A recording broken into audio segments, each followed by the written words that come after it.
Alright mga kababayan, tuloy-tuloy lamang ang ating pagtatanghal at muling ipagpatuloy ang ating paglalahad ng mahalagang mga balita at mga impormasyon sa loob at labas ng ating bansa.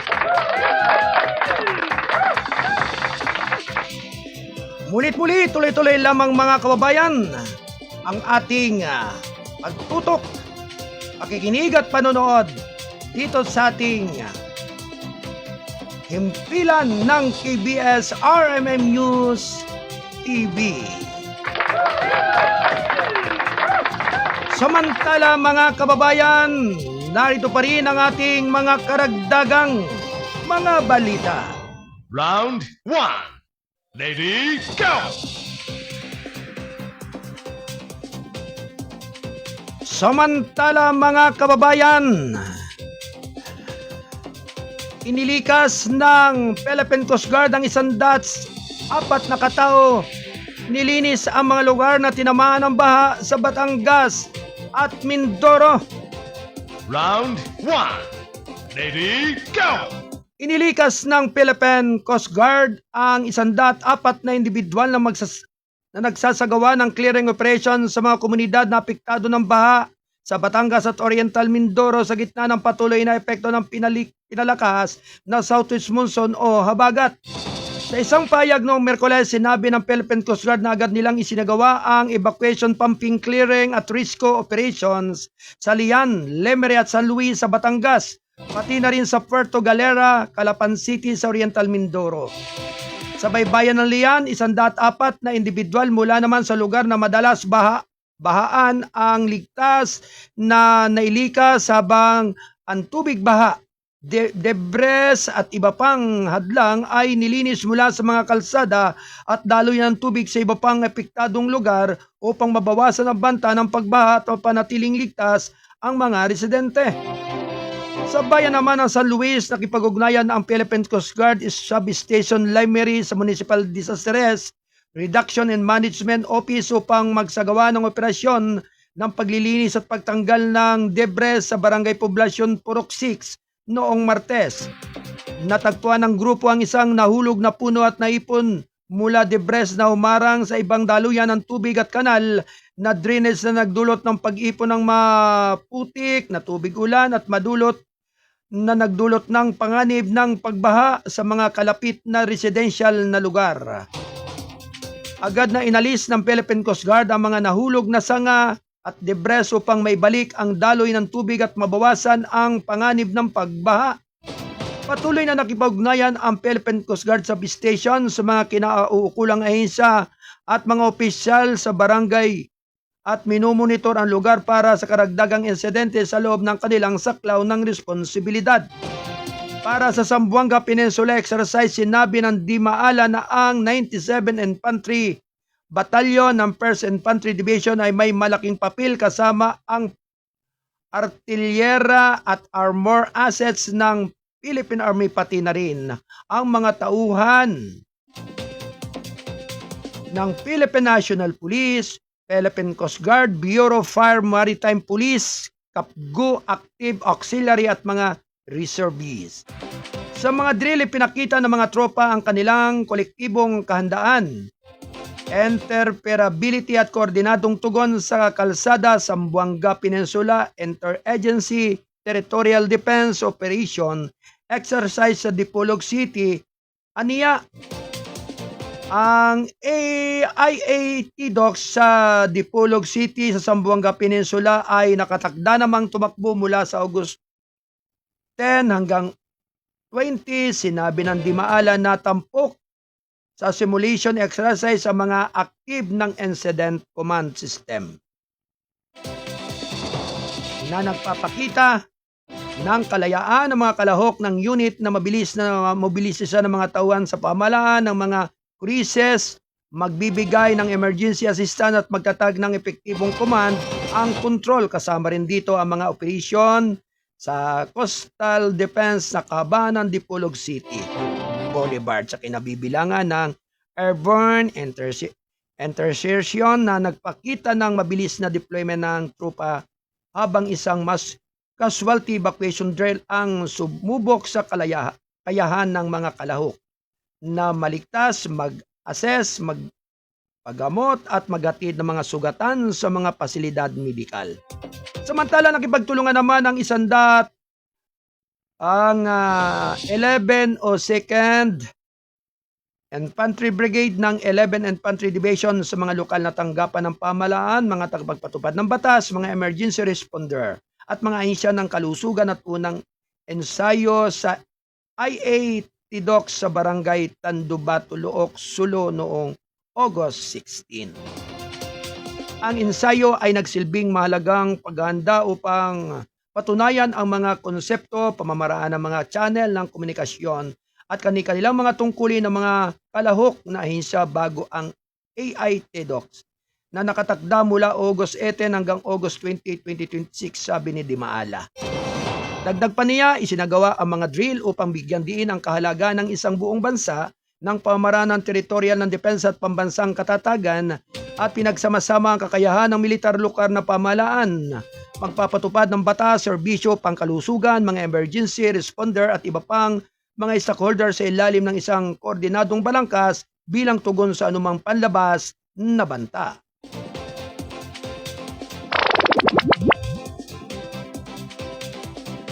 Thank you.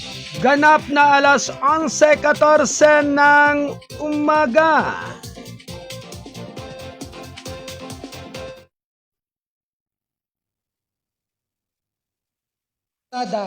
Ura-urada.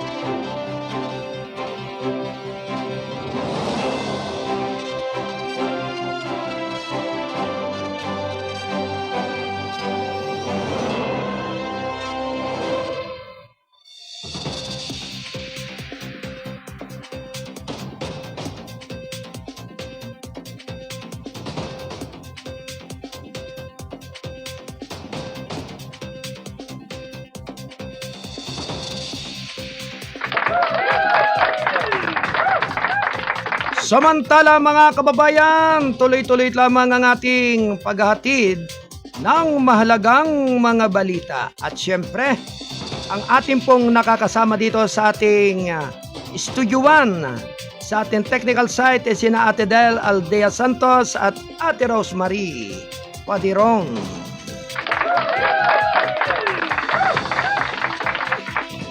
At syempre, ganun din po ang ating mga kasado patroller na nasa iba't ibang area at dako ng ating kapuluan. Sa ating mga kasado patroller, sa ating mga columnista at writer ng Balitang Kasado. At syempre, sila pong lahat ay nakamonitor upang magatid ng mga mahalagang mga balita at mga impormasyon dito sa ating himpilan ng responsabling mga mamamayan. Ang KBS RMM News TV ay kasapi ng The United Multimedia International Press Corps.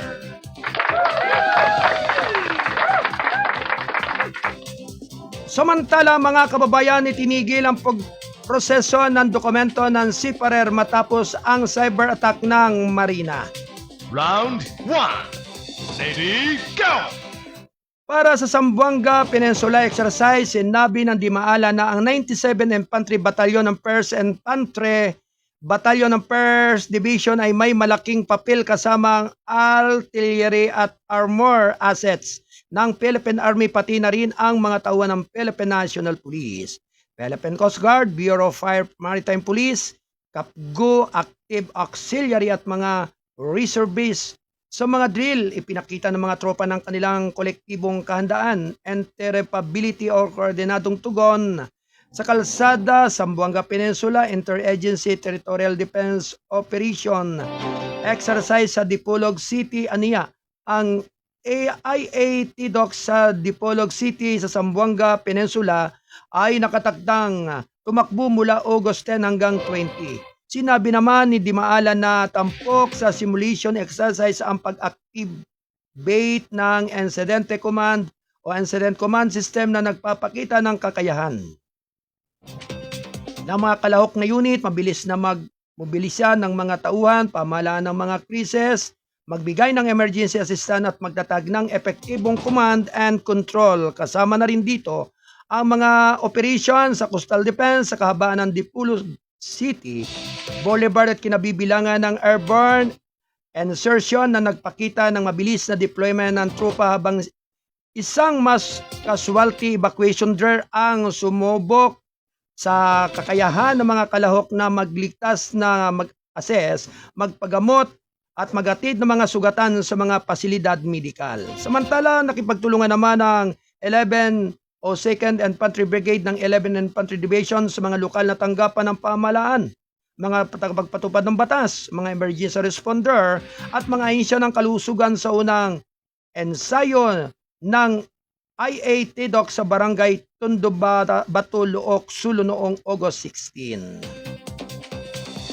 Ang ensayo ay nagsilbing mahalagang paghahanda upang patunayan ang mga konsepto, pamamaraan ng mga channel ng komunikasyon at kani-kanilang mga tungkulin ng mga kalahok na ahensya bago ang IAT Docs na nakatakda mula August 18 hanggang August 20, 2026, sabi ni Dimaala.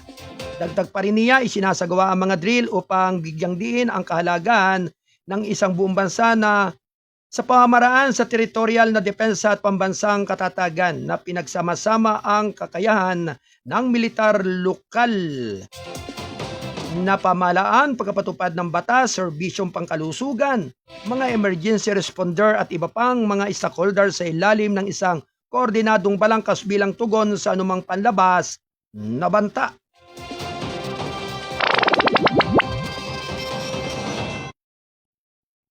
Birrada, ura-urada. Ganap na alas 11:20 ng umaga, ito'y atid ng balitang kasado ang pahayagang balansi at totoo. National Newspaper. At ito nga po ay kasapi ng The United Multimedia International Westport.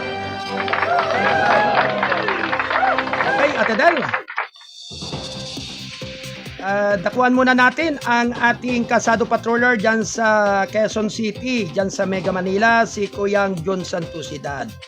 May dalawang lalaki ho na nahuli sa bypass operation kagabi. Alright? Ang detalye po niyan, mga kababayan, ay ating pong malalaman sa pag-uulat ng ating kasado patrol 40 ng Quezon City, si Kuyang John Santosidad. Alright, Kuyang John, standby report. Kasado, patrol, report. Anyway, dalawang lalaki huli sa bypass operation kagabi dyan sa Quezon City. Ang detalye po ay magmumula kay Kuyang John Santosidad, ang ating kasado patrol 40 mula dyan sa Quezon City. Alright, Kuyang John, good morning. Good morning, Kuyang John. Go ahead, Kuyang John. Alright, Ate Del, parang wala yata si Kuyang John. Parang medyo nasimplang yata. Oh, nalubak na naman uli sa daan. Kaya sabi nga po, talagang kasi nga po ay hindi nakamonitor ang ating mga patroller, kaya minsan po nasisimplang sa daan ng ating pag-uulat. Anyway, good morning po at maligayang panonood kay Ate Edna Beron, kay Ate Angging Yotbad Diolon, maligayang panonood po. Ganon din ang ating station manager ho, nakamonitor talaga siya. At ganon din ang ating kasado patroller diyan sa Antique, si Kuyang Frances Virgilio Francisco, si Jody Anamuco, nakamonitor din. Siyempre maraming salamat po sa patuloy ninyong paggabay at pagsubaybay sa ating pagkatanghal. Bagamat ika nga po ay madalas ang pag-burn out ho dito sa ating impilan ay dahilan nga po sa dala nga po ng sama ng panahon. Yan. Sapagkat sabi nga kung hindi naman sumasama ang panahon na hindi naman po aasim ang mukha ng ating mga kababayan. Siyempre nandiyan po yung mga pangamba, dulot ng pagkakaba, at ikangay pag-aalaala sa sitwasyon. Siyempre talagang kapag umulan na talagang sabi bahana ang katukon. Anyway, nasa linya si Kuyang John Santosidad. Alright, Kuyang John, good morning. Iputok mo na yung iyong balita. Yes, good morning po. Kasama ko yung Arnold. Arestado ang dalawang lalaki tapos nahulihan ng hinalang sabo kagabi. Una, naaresto si Robert Biloso, 40 taong gulang. Dating nakulong dahil umano sangkot sa droga at trabaho bilang tricycle driver at presidente ng barangay Olbara, Quezon City. Nangyari ang nasabing anti-criminality sa APAN sa area ng Laura Street, Barangay Balara, Quezon City. Naharap sa kasong paggabag ang suspect, Section 11 at RE 9165, mandatory witness, Barangay Kagawad Alex Dumangga, Barangay Official of Barangay Old Balara, Quezon City. Samantala, Kuya Arnold, arestado naman kaninang madaling araw at tapos nahulihan ang isang lalaki na hinalang sabo. Nahulihan sa 2 piraso na hinalang sabo kasama Kuya Arnold kaninang madaling araw.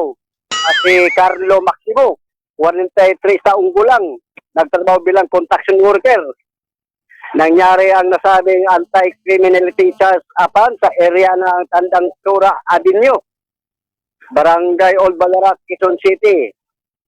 Naharap sa kasong paglabag ang suspect, Section 11 at RE 9165, mandatory witness, Barangay Kagawad Alex Dumangga.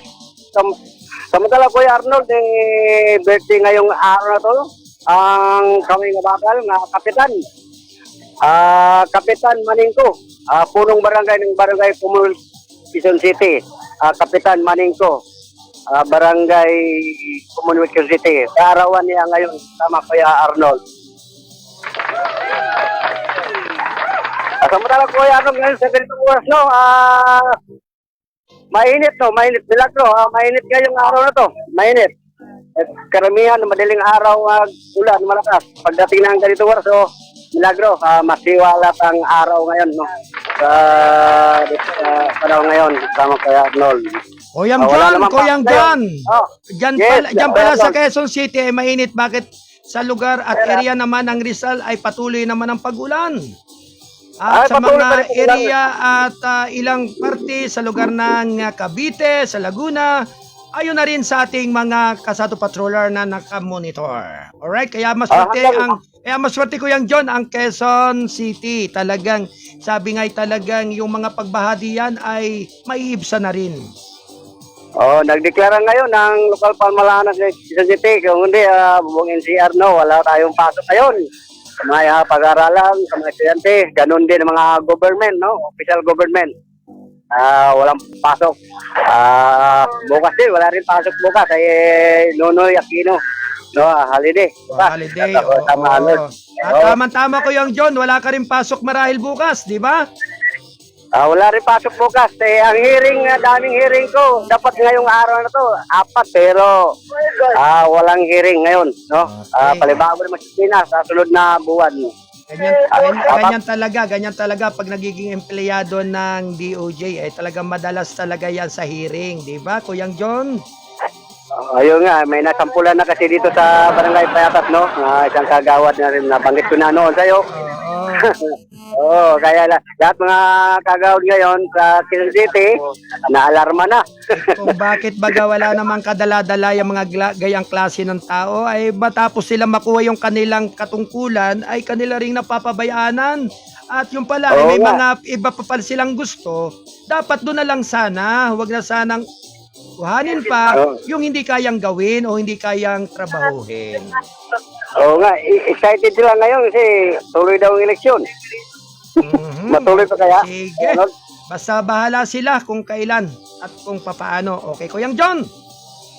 Sige, batiin ko na po batiin ko po si Kagawad Elmer Buena dyan sa Barangay Communication City. Ganun din si Kagawad Winky de la Rosa dyan sa Batasan Quezon City. Siyempre, ang action man dyan, punong barangay, bagong silangan Quezon City, Willie Cara. Mula dito sa Quezon City, ako si John Santos Dad Casado, Patrol 40. Nagulat para sa CBSRE News. Diaryo na TV pa. Balik sa iyo, Kuya Arnold. Alright, maraming salamat sa pagulat ng ating Kasado Patrol 40. Mula pa rin sa Quezon City. Thank you, Kuyang John. Ganap na alas 11:28 ng umaga. Ito ay atid ng balitang kasado ang pahayagang balansi at totoo national newspaper. Birrada, ura-urada.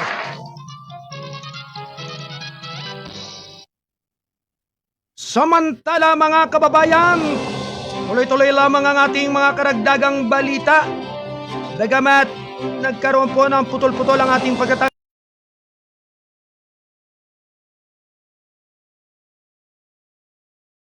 kung kaya medyo nawala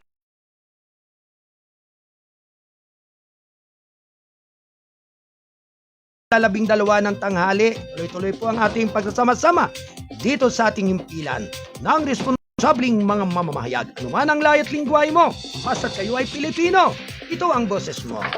At syempre, magandang umaga kay Kuyang Joseph de Tablan ng bayan ng Taytay Rizal at sa kanyang masarap na pandesal araw-araw. Kaya talagang yan po ay laging patok ho, tuwing madaling araw pa talagang dinudumog na ng mga customer ho. Bilang suki talagang sabi nga ay tuloy-tuloy ho ang kanyang mga customer at mga suki sa kanyang hot pandesal araw-araw. Kaya talagang patok ang bakery ho, nina Ateleta, yan, nina Ateleta Reyes at ang master baker ni Kuyang Joseph de Tablan dyan sa Sitio Borol, Barangay San Juan, Taytay Rizal. At syempre, maligayang panonood kay Anging Hotbad Yolon. Yan.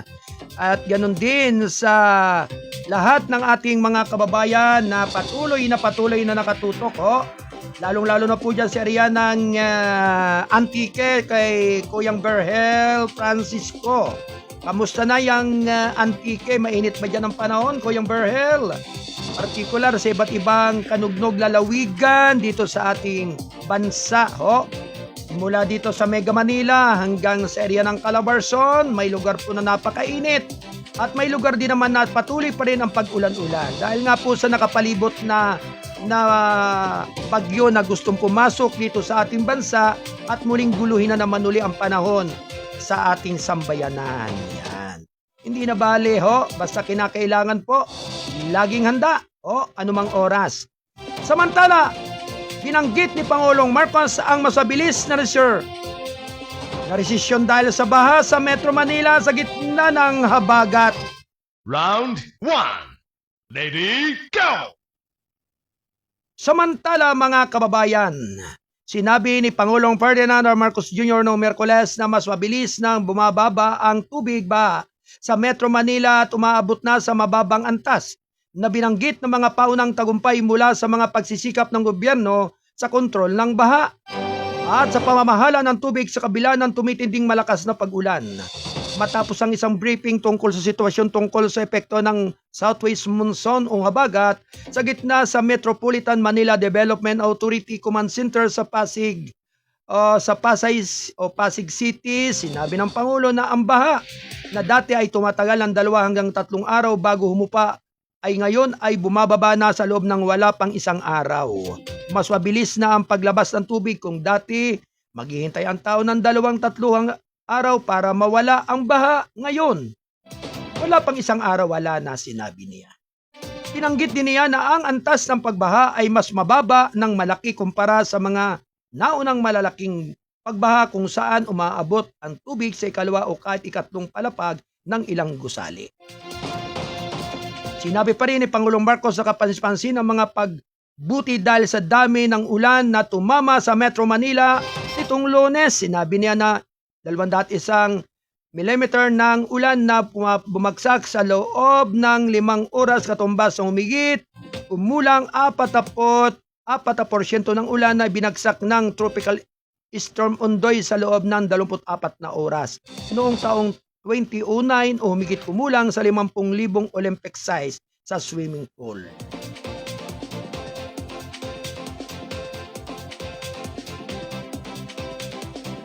Samantala mga kababayan, pinuri ng Pangulo ang patuloy na dredging ng mga dayuhan o daluyan ng tubig na magpapabuti sa drainage system at mga tubo at mga operasyon ng 73 pumping stations sa 11 mobile pumping units na tumutulong sa pag-iwas ng pagbaha, pagpapalabas ng pagbaba ng tubig baha. Ang mga interbensyong ito ay bahagi na rin ng uplan kontrabaha ng gobyerno isang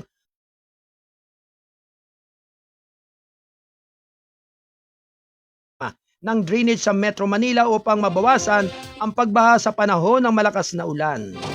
Inilunsad noong Nobyembre taong 2025, sinasaklaw ng kumpanya ang 100 o 142.4 kilometer ng mga ilog, sapa at estero. At nasa 333.15 kilometer ng mga sistema ng drainage sa buong Metro Manila. Sa kabila ng mga pagbuti inamin ng Pangulong Marcos ang sa loob ng at iba pang lugar.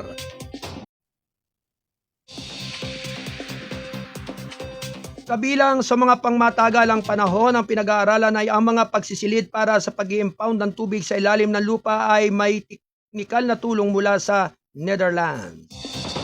Sinabi ng Pangulong Marcos na may humigit kumulang na 30 potensyal na lugar sa ilalim naman ng mga kasulukuyang pagsilidad na tukoy kabilang ang Rizal, Memorial Sports Complex, Camp Aguinaldo at University at Santo Tomas. Naghihintay naman ang pamahalaan ng Pilipinas ng detalyadong mga pag-aaral sa enerhiya para sa mga iminungkahing proyekto. Marami pang kailangang gawin. Ngunit sa mga epekto na nakikita natin, itong epekto ng mga gawain.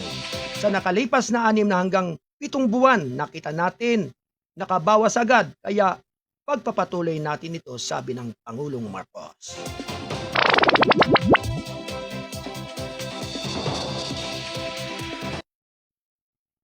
Birrada, ura-urada.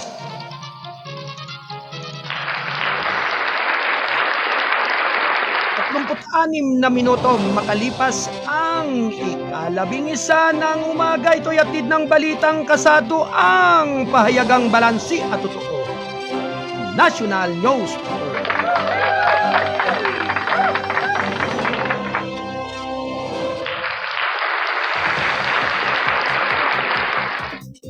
Samantala, tinitingnan ng mga senador ang mas malawak na digital na mga kagamitan laban sa mga banta sa mga bata online.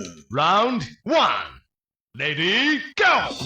Noong Miyerkules, nagpakilos ang mga senador upang palakasin ang panukalang batas sa proteksyon ng mga bata online sa pamagitan ng pagbibigay ng mga otoridad ng mas malawak na akses sa digital na ebidensya, mga undercover na operasyon at kooperasyon sa pagitan ng mga hangganan upang labanan ang mga taong nag-groom ng mga minor de edad para sa sexual na pang-aabuso o karahasan.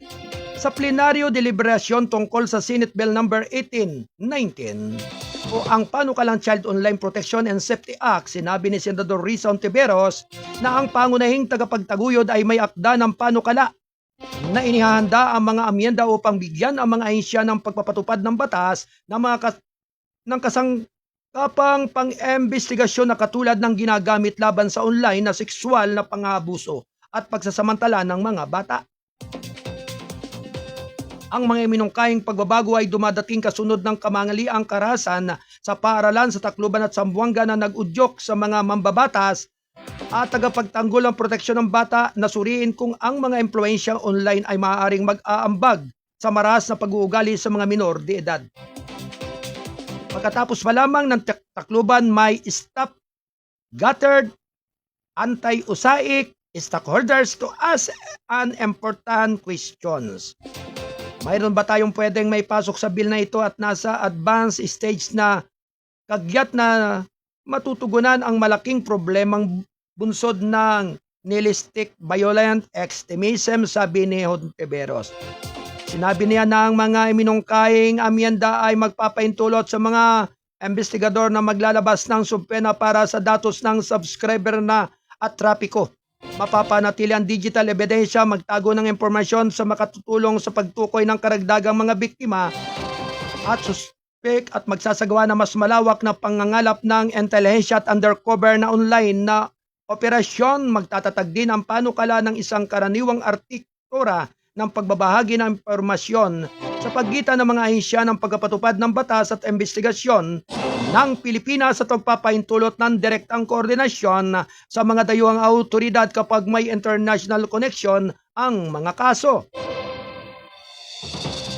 Samantala, mga bagong amyendang ito ay magpapaintulot sa mga isyo ng mga investigative subpena para sa impormasyon ng subscriber at traffic data.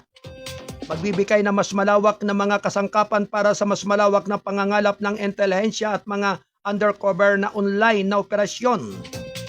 Mangangailangan ng pagpapanatili ng digital na ebidensya kabilang na ang pagpapanatili ng ebidensya upang matukoy ang karagdagang mga biktima at pinaghihinalaan, sabi ni Hontiveros. Sinabi niya na ang mas malawak na kapangyarihan ay maaayon sa planong pagpapalit ng pangalan ng panukala bilang Child Online Protection and Safety Act na kinikilala na ang mga banta na kinakaharap ng mga bata online ay lampas sa sexual na pagsasamantala. Sinusuportahan ni Senate President Sherwin Gatchalian ang hakbang, binanggit ang posibleng impluensya ng internet at social media sa mga kamakailang mararahas na insidente na kinasasangkutan ng mga estudyante.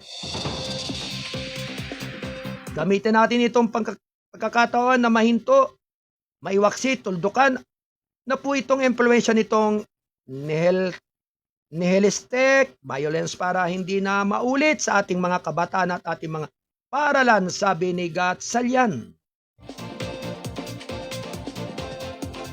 Ipinahayag din ni Senador Joel Villanueva ang suporta sa panukala na nagsabing may pagkakataon ng mga mambabatas na kumilos matapos sa mga kamaliang traidya at tumulong protektahan ng mga kabataang Pilipino mula sa mga umuusbong na banta online. Samantala, sinabi naman ni Senador Pia Cayetano na babalak niyang magtaas ng mga linawing tanong ng mga mukaing pagbabago habang sinusuportahan naman ang mga pagsisikap na mapabuti ang panukalang batas. Inilarawan ni Senate Majority Leader Juan Miguel Zubiri ang panukalang ito bilang isang mahalagang prioridad ng Legislative Executive Development Advisory Council na binanggit ang patuloy na pakikibaka ng bansa sa mga kaso ng online sa sexual na pagsasamantala sa mga bata. Nananawagan naman si Hontiveros para sa agarang pagpasa ng panukala habang nagsusumikap ang mga mambabatas sa palawakin ang saklaw nito laban sa mga online na sexual na mandaragit at mga individual na gumagamit ng digital platforma upang manipulahin ang mga bata na gumagawa ng mararahas na gawain. May paparating na solusyon, muli kong hinihiling sa aking mga kasamahan na suportahan ang agarang pagpasa ng hakbang na ito. Iligtas natin ang ating mga anak, sabi niya.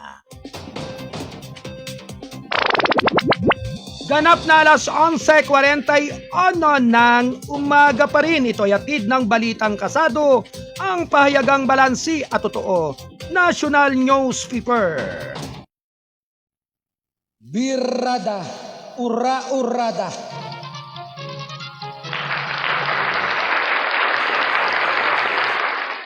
Samantala, magandang umaga po. Maligayang panunod pa ating patroller si Kuyang Jason Almanon upang alamin po natin ang kaganapan sa area at lugar na iyon. At naroon din ang ating kasado patroller si Kuyang Julio Agaton, si Kuyang Nestor Pernesita, yan, at si Kuyang Edwin Carahog upang malaman po natin ang kaganapan po ng prosesyon ngayong medyo uminit sa lugar na iyan. Kaya alamin po natin ang sitwasyon po sa area at lugar na iyon sa magitan ng ating mga kasado patroller na nakasama po dyan sa prosesyon ng piyesta ng barangay ng bayan ng Binangunan. Partikular na po dyan sa karamihan po ng mga barangay po dyan sa area ng Binangunan. Siyempre, alamin po natin sa mga oras na ito para malaman po natin ang kaganapan sa lugar na iyon. Ayan.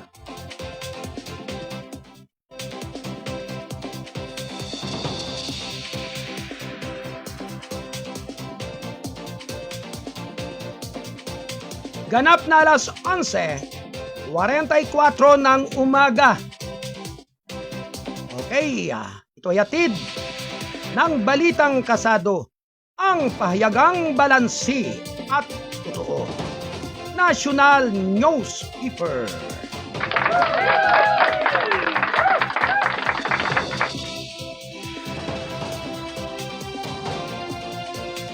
Samantala mga kababayan, narito pa rin ang ating mga karagdagang balita habang kinukontak pa po ang ating kasado patroller na kung sino po yung naroroon sa area at lugar ng prosesyon ng piyesta ng Bayan ng Binangunan. Ho?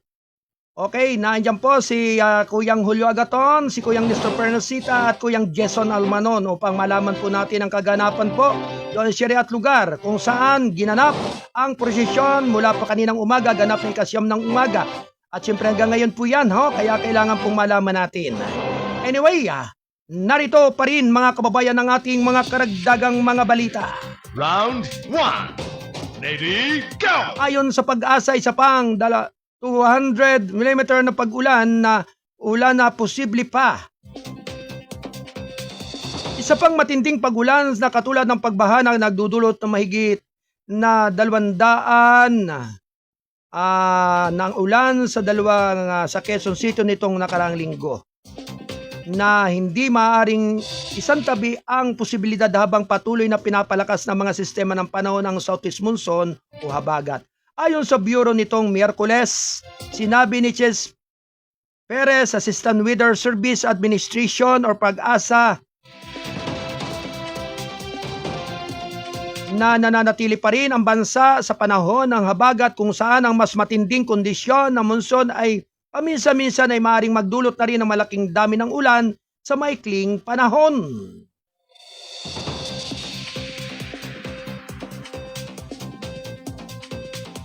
Hindi po natin may isa sa isang tabi yung posibilidad na iyon kasi hanggat may enhance ng habagat, hanggat nasa habagat, kisyon po tayo, asahan po natin na may mga aksisyonal na may mga pagkakataon na nakararanas tayo ng talagang maraming ibabagsak na pag-ulan, sabi ni Perez sa Bagong Pilipinas ngayong program. Dumating ang babala matapos magtala ang Quezon City ng 219 na ng ulan noong Lunes na katumbas ng halos kalahati ng normal na pag-ulan ng lungsod sa buong buwan ng Agosto. Sinabi ni Perez na ang datos ng klima na sumasaklaw naman sa 30 taon ay nagpapakita ng karaniwang tumatanggap ang lungsod ng Quezon ng humigit kumulang na 508 mm ng ulan buong Agosto. Pero ito nga, yung nangyaring pag-ulan noong Lunes ay umabot na po sa 219 mm na, so that is almost half noong monthly average for the month of August alone, sabi niya. Sinabi niya na ang tropical depression nining bagamat hindi inaasang labag ay patuloy na pagpapalakas ng habagat ay magdadala ng ulan sa Metro Manila at kanlurang bahagi ng Luzon at isa pang tropical depression na minumonitor sa West Philippine Sea at tumutulong din sa pagpapalakas ng Southwest Monsoon.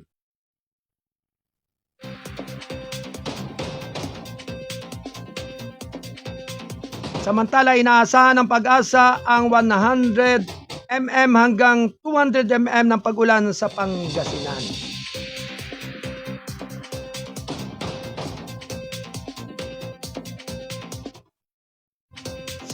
Diyan sa Pangasinan, Zambales, Bataan at Occidental Mindoro sa loob ng sumusunod na 24 oras habang ang Metro Manila naman ay iba pang bahagi ng Hilaga na gitnang Luzon at maaaring makatanggap na 50 mm hanggang 100 mm. Sinabi ni Perez na maaaring magpatuloy ang ulan sa kanlurang Luzon sa susunod na 24 oras hanggang 48 oras. Pinapayuhan ng mga residente na masusing bantayan ang mga forecast ng Pag-asa, mga abiso sa panahon at mga babala at pag-ulan lalo na sa mga lugar na madaling tamaan ng pagbaha at pagguho ng lupa.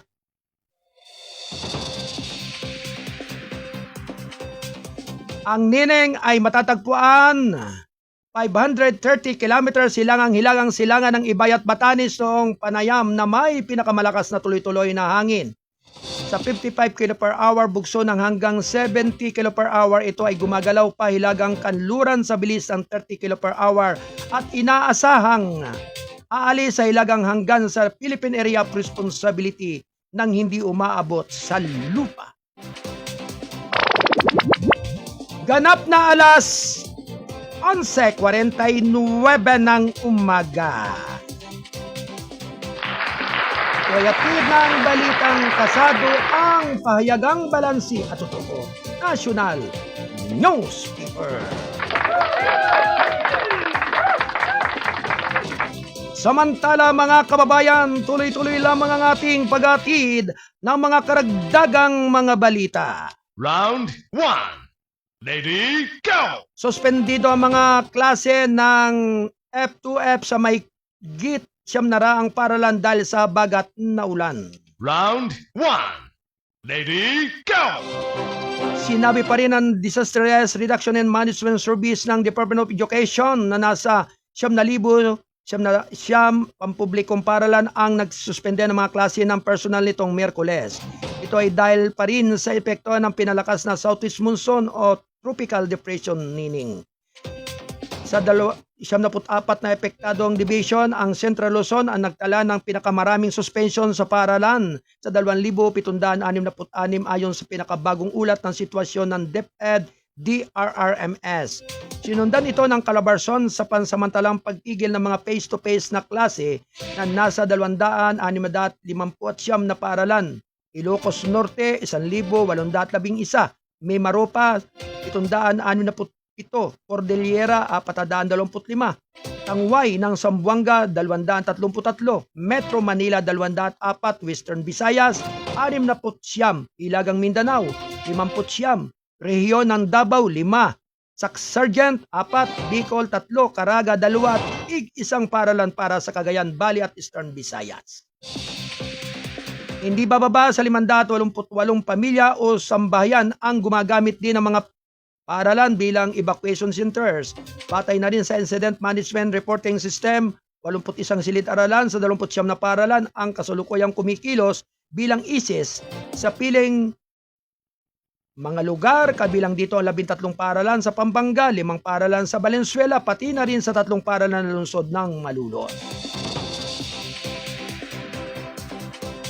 Tinatayang 2 paralan ang nagsisilbing pansamantalang silungan para sa mga pamilyang lumikas at individual sa Ilocos ng Dagupan, Occidental Mindoro, Pasig at Tarlac. Ay narekomenda ng DRRMS ang may git na pagmamanman sa mga apektadong paralan at mga tanggapan ng DepEd. Dapat ding may mga contingency plan sa deployment ng school DRRMS upang matiyak ang tama mga setting para sa kaligtasan ng mga mag-aaral at pagpapatuloy ng pagkatuto. Noong Martes, sinabi ng DepEd na nilalayo nitong baguhin ang mga hakbang upang gawing mas detalyado ang pagsisimula ng klase upang mapaunlad ang angkop na mga pamamaraan ng pagkatuto at mabawi ang nawawalang oras sa klase.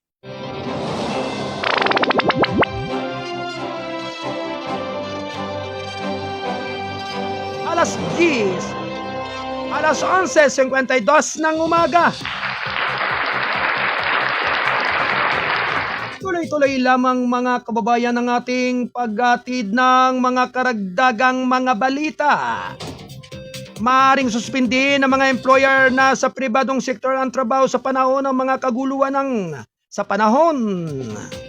Round 1. Lady, go! Samantala mga kababayan, maaaring suspindihin ng mga employer sa pribadong sektor ang kanilang trabaho sa panahon ng bagyo, malalakas na ulan at iba pang kaguluhan sa panahon ayon sa Department of Labor and Employment duli nitong Miyerkules. Sa Labor Advisory 14 na nilabas noong Agosto 19, binanggit ng departamento na may kapangyarihan ang mga kumpanya na suspindihin ang operasyon upang matiyak ang kaligtasan at ng kalusugan ng kanilang mga manggagawa sa panahon ng malalakas na pag-ulan. Naglabas din ang DOLE ng mga gabay tungkol sa sahod ng mga manggagawa sa panahon ng matitinding thunderstorm. Ang mga empleyadong nagre-report para sa trabaho sa mga araw na iyon ay may karapatang tumanggap ng buong sahod na may hindi bababa sa 6 na oras ng trabaho. Upang maibsan ang kalagayan ng mga empleyado sa panahon ng mga kaguluhan sa panahon at katulad ng pangyayari, maaaring magbigay ang mga employer ng dagdag na insentibo o benepisyo sa mga empleyadong nag-report sa mga nasabing araw. Ayon dito, ang mga hindi nagtatrabaho hindi makakatanggap ng regular na sahod maliban kung mas paborableng patakaran ng kumpanya gawing collective bargaining agreement o paggamit ng naipong leave credits. Ang mga empleyadong nagtatrabaho sa mas mababa at sa 6 na oras ay makakatanggap ng proportional na sahod batay na rin sa aktual na oras ng trabaho. Idinagdag ng departamento na ang mga manggagawang hindi magre-report sa trabaho tumatangging magtrabaho dahil sa nalalapit na panganib na dulot ng masamang panahon o katulad ng mga pangyayari ay hindi sasailalim sa mga administratibong parusa. Ganap na alas 11:55 ng tanghali. Ito'y ng balitang kasado ang pahayagang balansi at totoo. National Newspaper. At siyempre mga kababayan, tuloy-tuloy lamang ang ating paghahatid ng mga mahalagang mga balita mula pa rin dito sa ating himpilan ng Kasado Broadcasting Service or MMNews Diaryo Native. Alright, Ate Del, wala ba talaga ni isa maaaring nalubak din ang husto ang kanilang mga communication sa kanilang prosesyon dyan sa piyesta ng Binangunan Rizal? Talagang sabi nga po kinakailangan din po sana nating malaman ang update ng kanilang prosesyon o kaganapan na ipinagdaraos na prosesyon ng piyesta ng Binangunan Rizal ngayong araw na ito. At syempre, kinakailangan po natin talagang malaman kung ano ang kanilang mga kalalagayan. Siyempre, nais naman nating ipasilip sa ating mga tagapakinig, lalo-lalo na po sa lalawigan ng Rizal, na ang mga bagay na ito ay isa ring napakahalaga po doon sa pagbibigay pansin at pagpapahalaga sa kapistahan ng isang bayan, dyan sa Binangunan. Tuloy-tuloy lamang mga kababayan ng ating paghatid ng mga makaragdagang mga balita ayon sa pinuno ng DSWD, tigil ang pagbabahagi ng detalye ng insidente sa paaralan sa Zamboanga. Round 1. Lady, go! Lumipad si Secretary Rex Gatchalian sa Social Welfare and Development patungong lungsod ng Zamboanga noong Miyerkules upang bisitahin ang mga sugatang estudyante sa insidente ng pamamaril sa kampus ng Ateneo de Zamboanga University Junior High School noong August 18. Pinapunta ho kami ng ating Pangulong Ferdinand R. Marcos Jr. una para siguraduhin ang mga nasaktan at mga biktima na napapangalagaan. When I say yung mga naging biktima, hindi lang yung may mga physical injuries kundi yung buong komunidad, yun ang priority ng ating Pangulo. Sinabi ni Gatchalian sa mga mamamayag sa isang panayam. Sinabi niya na ang utos ng Pangulo ay tiyakin ang kaligtasan at pagalingin o paggaling ng lahat ng epektadong miyembro ng komunidad ng Ateneo de Zamboanga kaya't nagmobilisa ang pambansang pamahalaan ng mga ahensya na nag-aalaala upang magbigay ng suporta sa mga naapektuhan ng trahedya. Malakas na nananawagan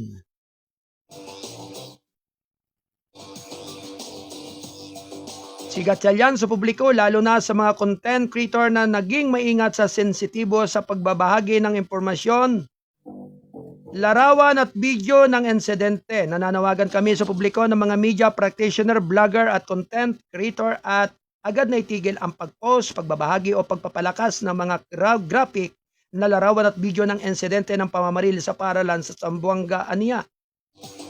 Ang pag-alathala ng mga sensitibong material na ito ay nagdudulot na rin ng pangalawang trauma sa mga biktima. Sinasamantala ang trahedya ng tawa at malalim na nilalabag ang dignidad ng mga nagdadalamhating pamilya.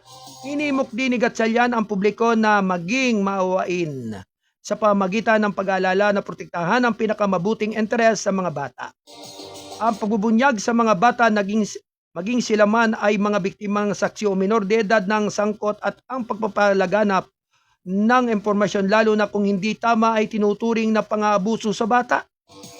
Nagdudulot ang pinsala sa kanilang kapakanan at nakakaapekto sa kanilang paggaling aniya. Sinabi ni Gatchalian na ang mga individual na nagtatamo ng pisikal na pinsala ay maaayos ang paggaling, ngunit tumatangging magbibigay ng karagdagang detalye dahil sa pagiging confidential na pasyente.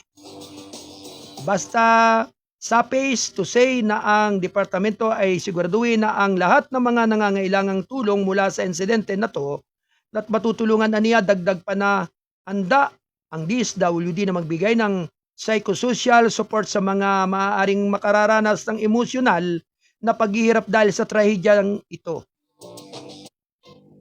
Sinabi pa rin ni Gatchalian na nakatakdang magsagawa siya ng coordination meeting kasama ang administrasyon ng ADSO upang tukuyin kung anong mga intervention ang isinasagawa at tiyakin na ang tulong ng DSWD ay makakatulong sa mga serbisyong psychosocial supports at ibibigay ng paralan sa mga apektadong individual kung kinakailangan. Samantala nananawagan din ang Catholic Educational Association of the Philippines sa publiko na huwag ipakalat ang mga larawan o detalye ng traedya ng insidente ng pamamaril.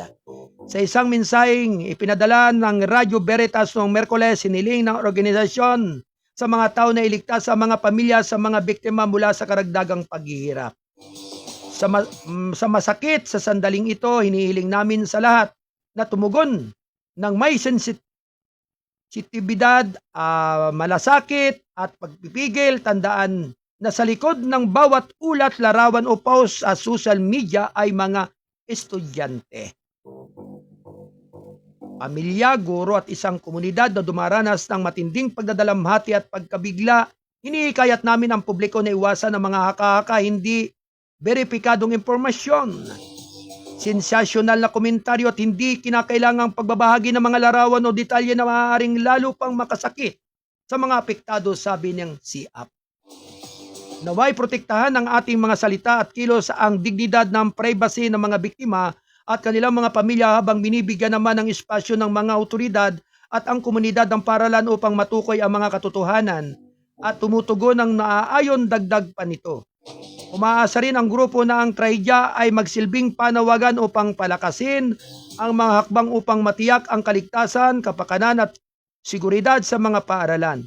Naway ang mga traedyang ito ay magising sa ating lahat na mas malalim na pangako na gawing lugar ng kaligtasan, pag-aalaga, pagbabantay at kapayapaan ng bawat paaralan kung saan ang proteksyon ng bawat bata at bawat miyembro ng komunidad ng paaralan ay manatiling pinasasaluhang moral sa responsibilidad, sabi ng CIAP. Kasabay nito, pinahayag ng grupo ang pagkikiisa at pakikiramay sa mga apektadong estudyante, mga pamilya ng mga biktima, mga guro at buong komunidad ng paaralan na sa kasulukuyan nagdadalamhati at nagguguluhan sa trahedyang insidente ng pamamaril. Ganap na alas 12:02 ng tanghaling tapat.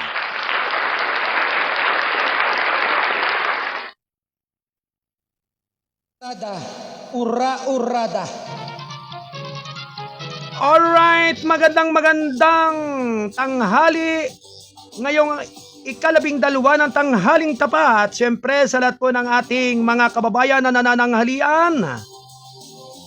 Maligayang panananghalian po sa lahat ng ating mga kababayan Luzon, Visayas at Mindanao. At siyempre, bagamat sa ibang lugar po ay mainit ang panahon at sa ibang lugar naman po ay umuulan-ulan, talagang favoritism ng bayan ay nilaga at sinigang na mainit na umuusok-usok na mga sabaw. Maligayang panananghalian sa lahat ng ating mga kababayan at siyempre, ganun din kay Kuyang Joseph Oberio. Magandang araw po sa inyong lahat dyan. Siya po ay nakatutok at nakikinig at nanonood. Siyempre, sa mga oras pong ito, inihatid ang ating mga balita mula sa lahat ng ating mga kinaroroonan. Manatili lamang pong kayo ay nakatutok at patuloy na makinig araw-araw dito sa ating himpilan ng KBS RMM News TV. Official time, alas 8 hanggang 10 ng umaga. At syempre ngayon po ang ating pagkatanghal ay ngayong mga oras na ito at sama-sama po tayo ngayong pananghalian sa mga balita at impormasyon. Ito ay hatid ng Asta Cafe. Nourish, Protect, Revitalize. Yan. Ang Asta Kapi ay nakapagbibigay po ng kaginawahan, kalakasan sa kalusugan nating mga Pilipino. Siyempre sa lahat po ng mga nagsisenyor at senior citizen. At hindi lamang po yan. At yung mga nasa edad 50 taon, talagang epektibo po itong Asta Kaping ito. Ito po ay nakapagbibigay ng malakas na enerhiya sa kalakasan ng pagkalalaki. At yun din sa kalakasan ng enerhiya ng pangangatawan. At nakapagpapakinis rin po ito ng mga nangungulubot na balat.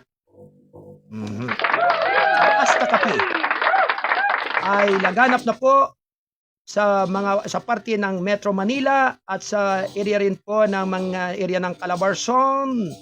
Yan, sa Mimaropa. Kaya pakipag-ugnayan lamang po kayo dito sa ating himpilan ng TBS RMM News TV. Samantala mga kababayan, alas 12:05 na po ng tanghaling tapat, tuloy-tuloy lamang po ang ating pananghalian. At narito pa rin po ang ating mga karagdagang mga balita. Round 1. Ready, go! Hinimok ni Remulla ang Kongreso na bigyan na mas malakas na mga batas ang baril. Round 1. Ready, go! Sinabi ng kalihim ng Interior John Beck Remulla noong Miyerkules ang kailangan ng bansa ay mas komprehensibong batas na magpapasnagot sa mga may-ari ng baril na pabaya kapag ginagamit ang kanilang mga rehistradong armas sa mga krimen. Sinabi pa rin ni Remulla ang payag ng isang press briefing sa Camp Crame matapos ang pagkamatay na nakamamatay na pamamaril noong Martes sa campus ng Ateneo de Zamboanga University Junior High School sa lungsod ng Zamboanga. Nananawagan siya sa mga mambabatas na amyendahan ang Republic Act 11766 o ang Comprehensive Firearms and Ammunition Regulation Act na tinatawag na Ruben Padilla Law dahil sa mga paratang na ang aktor na naging senador ang gumawa at nagpasa nito bilang batas. Ang Ruben Padilla Law na nagtanggal ng pananagutan at ginawang bailable offense ay nagdulot ng pagtaas ng krimen dahil ang maluwag na baril ay bailable offense, sabi ni Remulla sa mga reporter. Ang pag-atake gamit ang baril sa loob ng Ateneo de Zamboanga University ay isinagawa ng isang estudyante sa grade 8 na nagpakamatay din. Ang pag-aari ng maluwag na baril ay dating hindi maaaring piyansa o ngunit may amyenda na nagpapagaan ng parusa kung hindi ginagamit ang maluwag na baril sa paggawa ng krimen.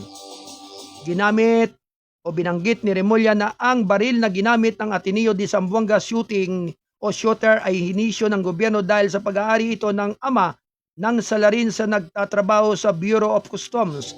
Kabilang na sa mga niulat ng biktima ang isang estudyanteng grade 10 na namatay at dalawa iba pang estudyante na nasugatan, habang ilang estudyante naman ang nakaranas ng panic attacks, pagkabalisa at bagyang pinsala sa insidente. Muli may kinalaman ito sa mga estudyante, muli may kinalaman ito sa mga baril, muli naharap tayo sa tanong kung ano pa ang maaari nating gawin bilang isang bansa, sabi ni Remulla. Binigyang diin niya ang pangailangang palakasin ang pagsasanay sa kaligtasan ng baril at tiyakin na ang responsableng pagmamayari ng baril ay hindi magtatapos sa pagkuha ng lisensya.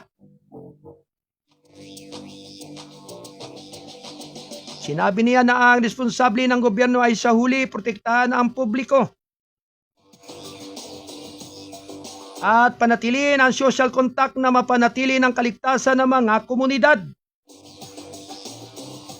Sinabi ni Remulla na dapat magkaroon ng mas mahigpit na mga hakbang sa pananagutan para sa mga may-ari ng baril na ginagawang accessible sa mga minor de edad at ginamit na paggawa ng krimen sa kaso ng mga pag-atake.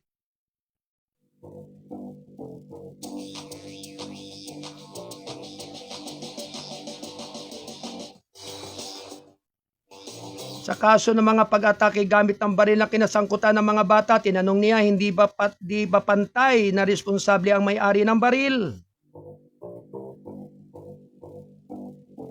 Samantala, ngunit higit pa sa pananagutan ng mga inirehistrong may-ari ng baril, binanggit ni Remulla ang epekto ng batas sa baril sa pamamagitan ng maluwag na mga patakaran sa pananagutan.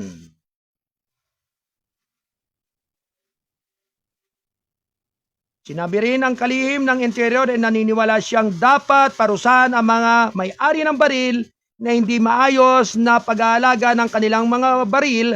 Samantala, sinabi ni Remulla na maaaring maimpluwensyahan o naka-impluwensya ang online gaming platform sa Roblox sa estudyante sa insidente ng pamamaril. Pinaliwanag niya na hindi delikado ang paglalaro sa platform, ngunit may mga group chat dito na di umano'y nagkikayat ng karahasan sa mga kabataan. Nananawagan din siya sa Kongreso na magpatuloy ng mga batas upang pigilan ang first-person shooting games na nakakaapekto sa mga kabataan. Birrada, ura-urada. Ganap na alas 12:10 ng tanghaling tapat. Ito'y atid ng balitang kasado ang pahayagang balansi. At totoo, National Newspaper.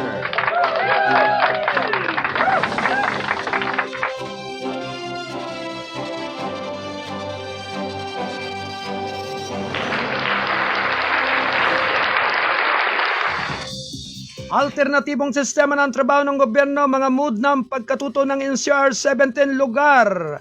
Huwebes. Round 1. Lady, go! Samantala mga kababayan, tuloy-tuloy lamang ang ating paghatid ng ating mga karagdagang mga balita. Muling iniutos ng Malacanang ang pagpapatupad ng angkop na alternatibong mga kaayusan sa trabaho sa mga tanggapan ng gobyerno at mga alternatibong paraan ng pagkatuto sa mga pampubliko at pribadong paaralan sa Metro Manila. At 17 lalawigan nitong Huwebes sa gitna ng patuloy na malalakas na pag-ulan mula sa Timog Kanlurang Monson. Nilagdaan ni Executive Secretary Ralph Recto ang Memorandum Circular No. 131 nitong Miyerkules. Kasunod ng rekomendasyon ng National Disaster Risk Reduction and Management Council na binanggit ang banta ng lokal na pagbaha at panganib na paglalakbay dahil sa tuloy-tuloy na pag-ulan. Saklaw ng panukala ang National Capital Region at mga lalawigan ng Abra, Benguet, Ilocos Norte, Ilocos Sur at La Union, Pangasinan, Bataan, Bulacan, Nueva Ecija, Pampanga, Tarlac, Zambales, Batangas, Cavite, Laguna, Rizal at Occidental Mindoro. Ang mga tanggapan ng pamahalaan na nagbibigay naman ng mga pangunahing serbisyong pangkalusugan, paghahanda at pagtugon sa sakuna at iba pang mahalagang serbisyo ay hindi isinama ng mga alternatibong ayos sa trabaho. Ang mga manggagawa sa kontrata ng serbisyo at job order na inilagay sa ilalim ng alternatibong kayusan sa trabaho ay patuloy na katatanggap ng kanilang kaukulang sahod alinsunod sa umiiral ng mga patakaran at regulasyon. Inilarawan din ng palasyo sa mga lokal na punong ehekutibo ang desisyon ng suspindihin ang mga klase o magtatrabaho sa mga lugar na hindi sakop ng memorandum, depende sa lugar ng kalagayan. Maaaring magpasya rin ang mga employer ng pribadong sektor kung isususpende ang trabaho. Hinimok ng palasyo ang publiko na manatiling mapagmatsyag at magsagawa naman ng mga kinakailangang hakbang sa gitna ng patuloy na pagulan. Ang pinakabagong direktiba ay sumusunod sa malawakang pagbaha na dulot ng malalakas na ulan na makakaapekto sa libu-libong barangay na lumikas na nakaapekto sa buhay ng milyon-milyong Pilipino. Karabihan ay mula sa Luzon. Ang mga gawain sa gobyerno at mga klase ng Metro Manila at ilang iba pang lugar ay nasa ilalim ng flexible na sit-up mula pa noong Lunes dahil sa masamang panahon. Ganap na alas 12:13 ng umaga. Why, thank you. At syempre, ngayon pong araw na ito ay ginaganap po ang kapistahan po dyan sa Binangonan Rizal na kung saan ay ang grupo po ni Kagawad Cap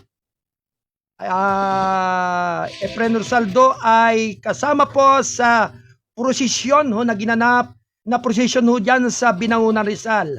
Aalamin po natin sa ating mga kasado patroller na nakadeploy po dyan sa area at lugar na yan na kinabibilangan po ni na Kuyang Jason Almano, ni Kuyang Julio Agaton, ni Kuyang Nestor Pernesita at ni Kuyang John Wayne Lawson ang kaganapan ng posisyon dyan sa Binangunan Rizal. Anyway, Kuyang Jason, pakiupin ang inyong camera dyan sa inyong lugar at nais lamang nating alamin kung ang kaganapan sa lugar na iyan ng posisyon ay maganda ba ang naging dulot, hindi ba inulan, o hindi pa nagkaroon ng anumang uri ng pagkagambala ang posisyong ginanap dyan sa posisyong ginanap dyan sa area at lugar ng Binangunan.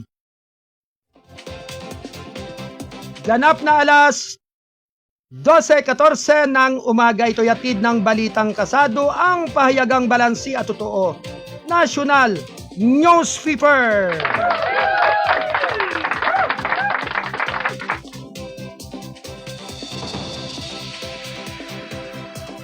Anyway, kamusta na ang kalagayan dyan sa area at lugar ng Binangunan doon sa ginanap na prosesyon? Inulan ba dyan sa lugar ng Binangunan, Kuyang Jason? Kaya talaga po sa mga oras po at lugar pong yan, kinakailangan po nating malaman at alamin ang sitwasyon dyan sa lugar ng kapistahan po na ginaganap po dyan sa area at lugar po ng Binangunan. Sa klase po talaga yung ating mga kasado patroller ay talagang medyo talagang maganda yung kanilang kalagayan doon. At ika nga po ay maaaring hindi nila, ika nga talagang wala yun sa konsentrasyon ho yung ika nga'y mga monitor ho. Kaya sana po ay ating ibigay at ibahagi yung kaganapan dyan sa lugar at ereyang iyan ng Binangunan sa mga sumandaling ito para malaman din naman natin ang ating himpilan kung ano ba ang kaganapan dyan ng prosesyon, inulan ba o hindi, para malaman po ng ating mga kababayan po dyan sa area at lugar ng buong lalawigan ng Rizal na talagang ikangay ang ginanap na ikangay ginanap diyang kapistahan ay kinakailangan nating malaman ho. Anyway, ang ating pagtatanghal ay inihatid ng oras ay 16 na minuto makalipas ang 12 ng tanghali.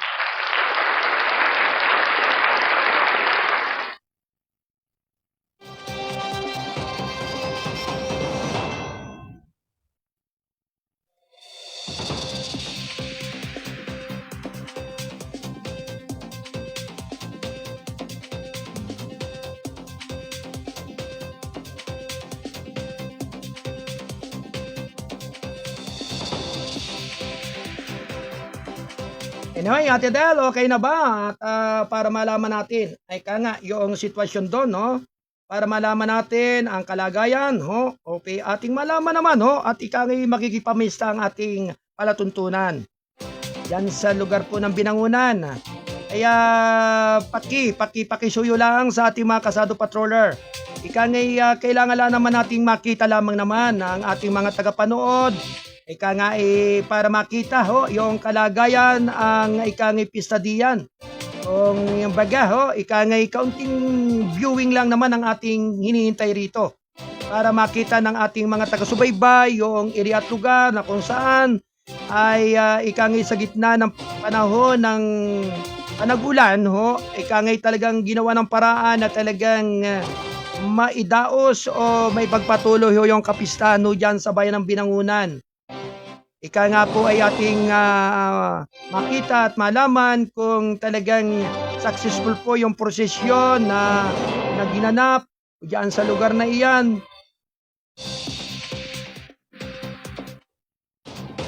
Okay, talagang kinakailangan, okay? Kinakailangan lamang. Anyway,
Anyway, iniintay po natin ang kaganapan at komunikasyon mula po dyan sa lugar ng Binangunan para makita at masili po natin yung kaganapan dyan sa area at lugar na yan sa mga sumandaling ito. Ganap na alas 12:19 ng tanghali, ito'y hatid ng Balitang Kasado, ang pahayagang balansi at totoo national newspaper.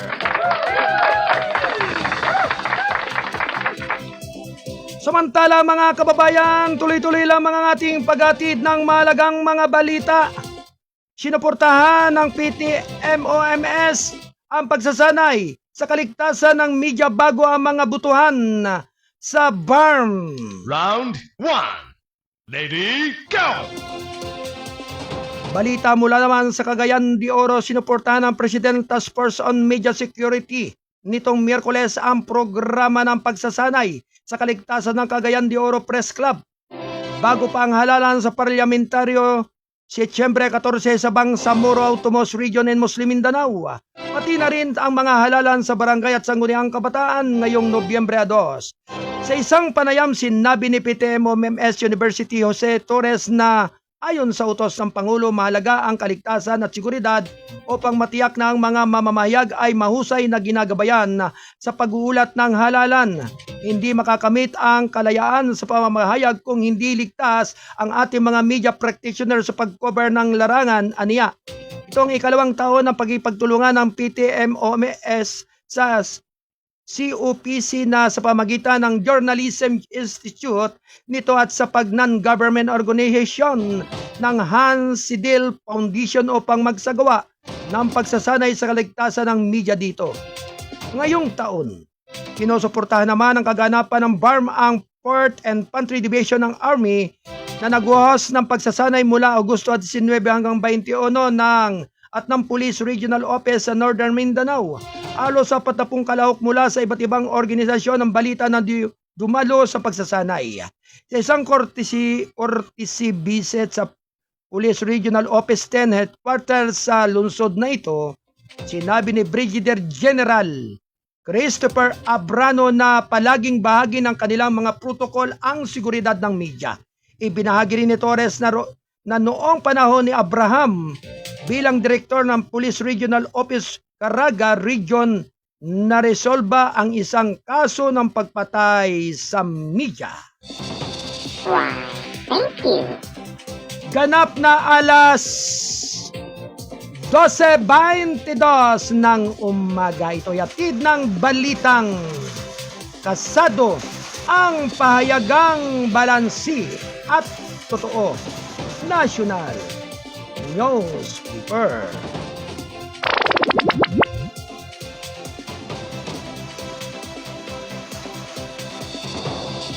At yan ang kabuuan nating mga balita mula sa ating himpilan dito sa Studio 1. At syempre sa pagtataguyod ng ating Kasado Broadcasting Service mula sa ating bulwagan ng balitaan, Studio 2 mula kay Kuyang Alan Valenzuela Bordeas. Ganon din sa ating nasa Studio 3 bulwagan ng balitaan sa ating News Director Kuyang John Wayne S. Pino Lawson.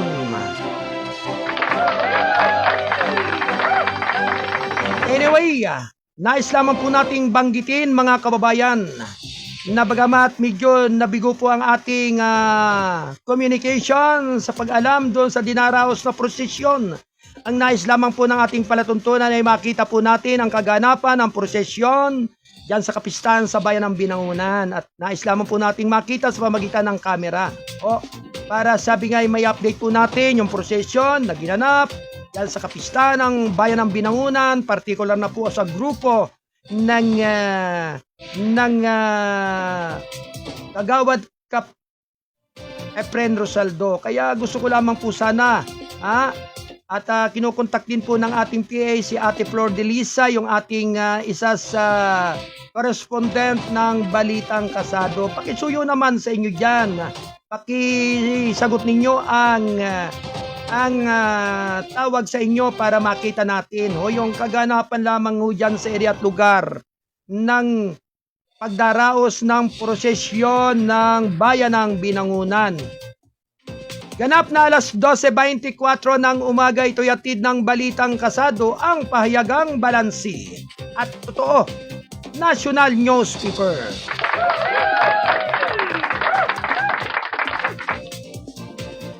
Anyway, pinasalamatan po natin ang lahat ng ating mga tumutok at nanood ngayong araw na ito sa ating mga listeners sa iba't ibang dako at area ng ating kapuluan, sa buong persa ng Viva KPP Divine Healing. Brother at sister, maraming salamat po sa inyong patuloy na pagsubaybay sa ating malaganap na palatuntunan ng gabay at patubay, balita at informasyon.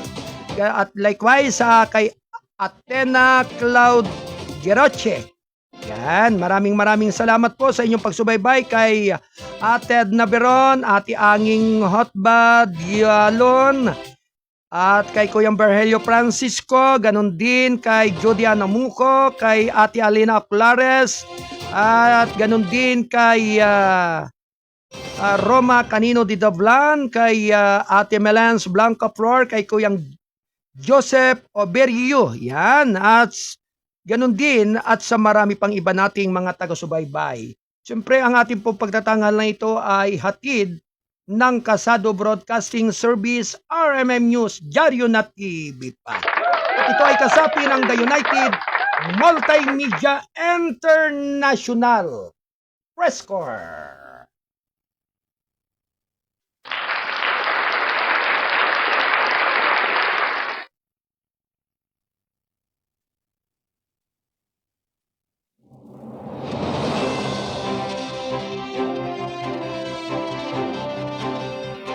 Samantala mga kababayan, maraming salamat po sa inyong patuloy na pagsubaybay at paggabay sa umigit kumulang na 2 oras ng ating pagtatanghal dito sa ating himpilan ng Kasado Broadcasting Service, RMM News, Diaryo na TV pa.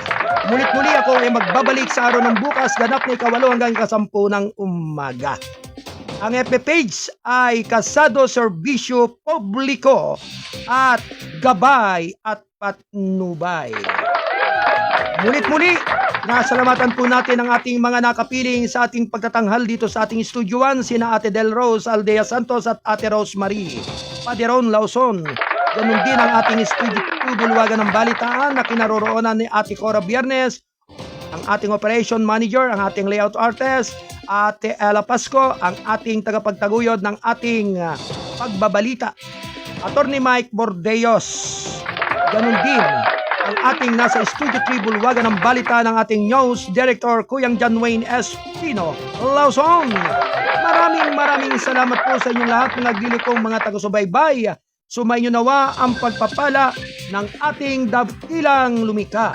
Naway ang pagpapala ng ating dakilang kataastasan ay laging sumabawat isa nating mga Pilipino at ng ating mga kababayan saan man pundako. At syempre sa lahat po ng ating mga Kasado Patroller, syempre sa lahat po ng ating mga manonood at tagapakinig, maraming salamat po sa inyong patuloy na paggabay at pagsubaybay dito sa ating pagtatanghal ngayong umaga. At syempre, sa pangalan po ng ating station manager, Kuyang Alan Valenzuela Bordeos, ako naman po ang inyong abang lingkod, ang lindo rin yung Midnight Boy. Ang inyong Kuyang Arnold Acevera na mo po nagpupugay ng isang mapagpalang pananghalian ngayong araw nga po ng araw ng Webes. Kaya talaga at syempre at atin pong silayan yung kaganapan bago tayo tuluyang magpaalam. Gusto lamang po nating makita ang kaganapan dyan sa area at lugar. Kuyang Julio Agaton, paki-open ang iyong camera. Nandiyan kaya ba sa oras pang ito sa area ng ginaganap na prosesyon? Ay, babalik. Anyway, Kuyang Julio Agaton, paki-open ang iyong camera. Paki-open. At gusto lang nating makita yung mga karo o mga ano man dyan. Gusto lang nating makita. Anyway, talagang hindi ready ang ating mga Kasado Patroller. Alright? Maraming salamat po at mulit-muli. Sumainyo nawa ang pagpapala ng ating dakilang lumika. Adios, babalos, amigos! Bye-bye!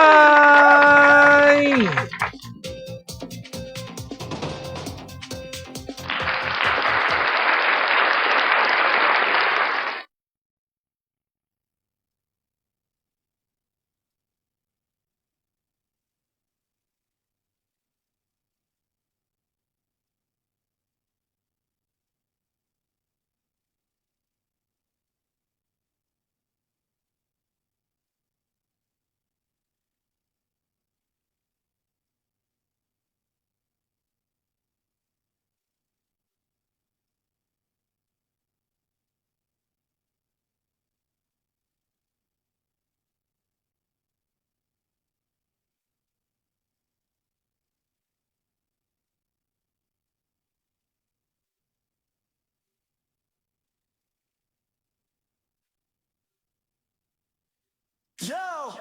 Kasado Broadcasting Service, KBS. Lunes hanggang Biyernes, laging on air. Serbisyo publiko, hatid namin sa masa. Let's go!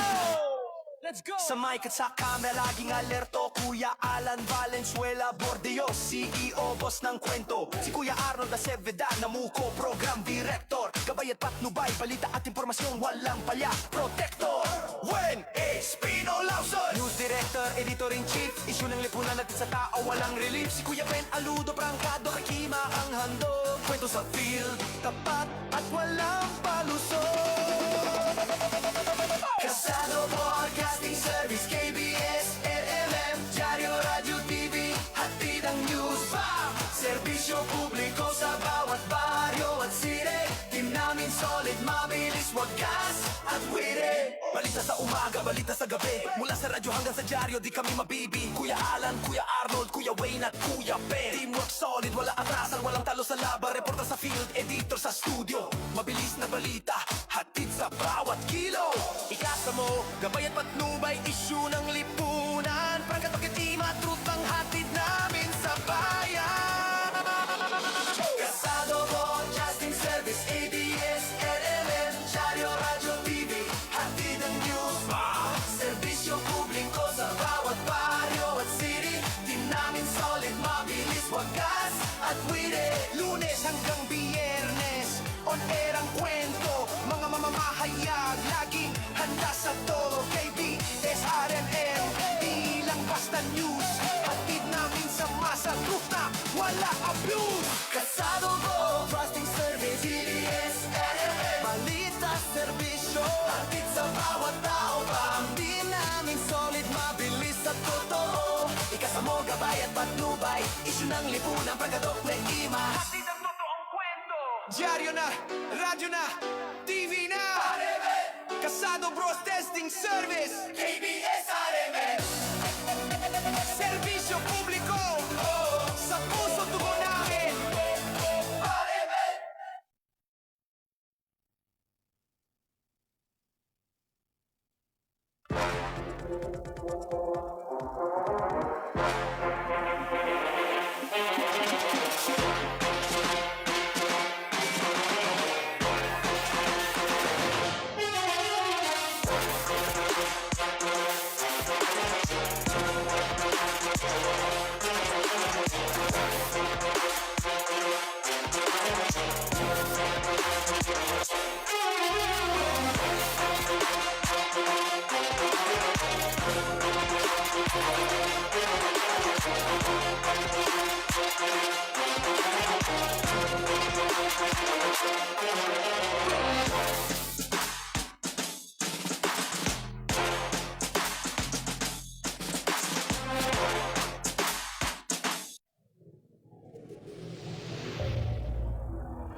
Habang mabigyan naman ang may 110 mga trabahador sa barangay.